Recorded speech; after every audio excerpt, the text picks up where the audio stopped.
दोस्तों एक बार फिर से आप सभी का बहुत बहुत स्वागत करते हैं। आज हम आपके लिए इस वीडियो में लेकर आ चुके हैं जनता के सवाल। जनता क्या चाहती है इस बार? महंगाई के मुद्दे को लेकर जनता बड़ा सवाल कर रही है या और भी राजनीतिक मुद्दों को लेकर हम आ चुके हैं। तो आप इस वीडियो को ऐसे ही देखते रहिए। वीडियो को लाइक कीजिए, शेयर कीजिए। अगर चैनल पर नए हैं तो सब्सक्राइब कर लीजिए।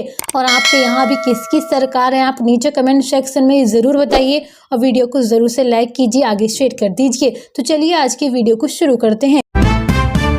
क्या 2026 की विधानसभा चुनाव की तैयारी पटकथा अभी लिखी जा रही है? क्या 2026 में होने वाले विधानसभा चुनाव के लिए सभी पार्टियां अभी से जमीनी तैयारी कर रही हैं? क्या बूथ स्तर पर संगठन मजबूत करने के वकायद तेज हो चुके हैं? क्या नेताओं ने लगातार दौरे इसी रणनीति का हिस्सा बन सकते हैं? और क्या जनता अब केवल वादे ही सुनाएगी या फिर इसका कुछ फायदा भी होगा? अगला बड़ा सवाल, क्या महंगाई फिर से बड़ा चुनावी मुद्दा बनेगी या रसोई गैस सिलेंडर और खाद्य पदार्थ की बड़ी कीमतें सरकार के दावों पर बड़ा सवाल खड़ा कर पाएंगी? क्या आम आदमी की जेब फिर से बोझ बन सकती है? गरीबी को लेकर क्या विपक्ष इसे हथियार बनाकर मैदान में उतरेगी या क्या सरकार राहत देने का फैसला सुनाएगी? अगला बड़ा सवाल, अगली बात करते हैं दोस्तों बेरोजगारी के मुद्दे को लेकर। बेरोजगारी पर बड़ा सवाल क्यों उठता जा रहा है? क्या देश का युवा आज भी नौकरी की तलाश में भटक रहा है? क्या रोजगार योजनाएं जमीन पर असर दिखा रही हैं या फिर 2026 के विधानसभा चुनाव में युवा वोटर सरकार से जवाब मांगेंगे? क्या अब कोई ठोस समाधान सामने आ सकता है या फिर इसका कोई समाधान यानी कि समाधान नहीं मिल सकता है? अगला बड़ा सवाल, क्या किसानों की मांगों पर फिर अनसुनी हो जाएगी या फिर इस बार एमएसपी और कर्ज माफी के मुद्दे सिर्फ चुनाव तक सीमित रहेंगे? क्या सरकार किसानों के संवाद को गंभीरता से ले रही है? क्या ग्रामीण इलाकों में गुस्सा वोट और बदलेगा? और क्या किसान फिर से सड़क पर उतरेगा या फिर किसान को इस बार फिर से बड़ा नुकसान होगा? दोस्तों इसी के साथ एक और बड़ा सवाल सामने निकल कर आ रहा है, जातीय जनगणना पर इस पर बड़ा विरोध होगा। क्यों? क्या जातीय जनगणना सामाजिक न्याय का सवाल है या फिर सिर्फ सियासी दांव? क्या पार्टियां इसे अपने फायदे के हिसाब से देख रही हैं? क्या जनता को साफ जवाब मिल पाएगा? और क्या यह मुद्दा चुनाव की दिशा तय करेगा? दोस्तों अगला बड़ा सवाल सामने निकल कर आ रहा है, क्या महिला वोटर इस बार निर्णायक होगी? क्या योजनाओं की बाढ़ महिला मतदाताओं की लुभाने की कोशिश करेगी? क्या सम्मान राशि और मुफ्त सुविधाएं वोट में बदलाव लाएंगी? क्या महिलाओं के असली मुद्दे पर बात होगी या फिर सिर्फ चुनावी रणनीतियां साधा जा सकती हैं? अगला बड़ा सवाल सामने आ रहा है कानून व्यवस्था को लेकर। कानून व्यवस्था पर सवाल किसके खिलाफ है? क्या अपराध के आंकड़े सरकार की पोल खोल सकते हैं? क्या विपक्ष में अपराधी को कम सजा मिल रही है या फिर इस बार विपक्ष के आरोपों पर दम हो सकता है? क्या आम आदमी, आम नागरिक खुद को सुरक्षित महसूस कर सकता है? क्या चुनाव ये बड़ा सवाल का मुद्दा बना सकता है?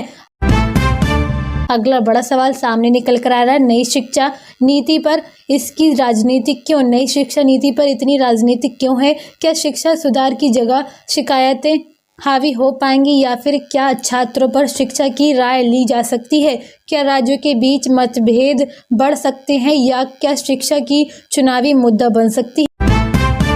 अगला बड़ा सवाल सामने निकल कर आ रहा है दोस्तों स्वास्थ्य को लेकर। स्वास्थ्य व्यवस्था कितनी मजबूत है ये जानकारी सरकार के लिए बेहद महत्वपूर्ण है। क्या सरकार अस्पताल बकाई आम आदमी के लिए भरोसे पर खतरे का निशान बना रही है? क्या मुफ्त इलाज की योजनाएं जमीन पर ही दिख रही हैं? क्या विपक्ष के सवालों पर जवाब सरकार के पास है?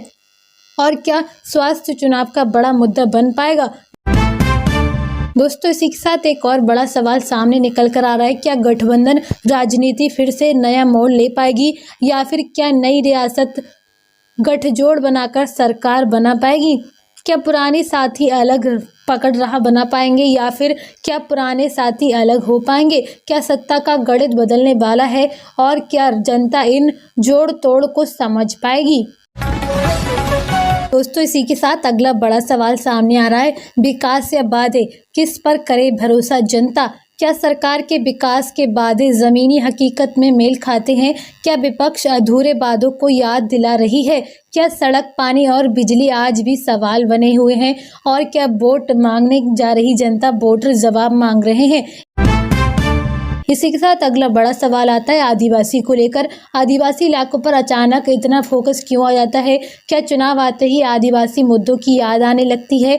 क्या जल, जंगल, जमीन की समस्याएं हल हो पाएंगी, या फिर क्या आदिवासी वोट निर्णायक साबित होंगे, या फिर क्या बड़े वादे चुनाव के बाद भूल दिए जाएंगे? अगला बड़ा सवाल दोस्तों धार्मिक मुद्दों को लेकर सामने आ रहा है। धार्मिक मुद्दों पर बयानबाजी क्यों तेज? क्या चुनाव नजदीक आते ही ध्रुवीकरण बढ़ जाता है? क्या असली मुद्दे में ध्यान हटाया जाता है? क्या विकास पीछे छूट रहा है? और क्या जनता इन राजनीतिक को समझ पाएगी? युवाओं के लिए घोषणा कितनी सच्चाई हो रही है, इसके लिए एक बड़ा सवाल सामने निकल कर आ रहा है। दोस्तों इसी के साथ आपको बता दें, क्या स्टार्टअप और स्किल के बाद हकीकत मांगेंगे? क्या नौकरी का इंतजार खत्म होगा? क्या युवा सिर्फ भाषाओं में संतुलित होगी, या फिर इस बार क्या सवालों के साथ वोट मिलेगा?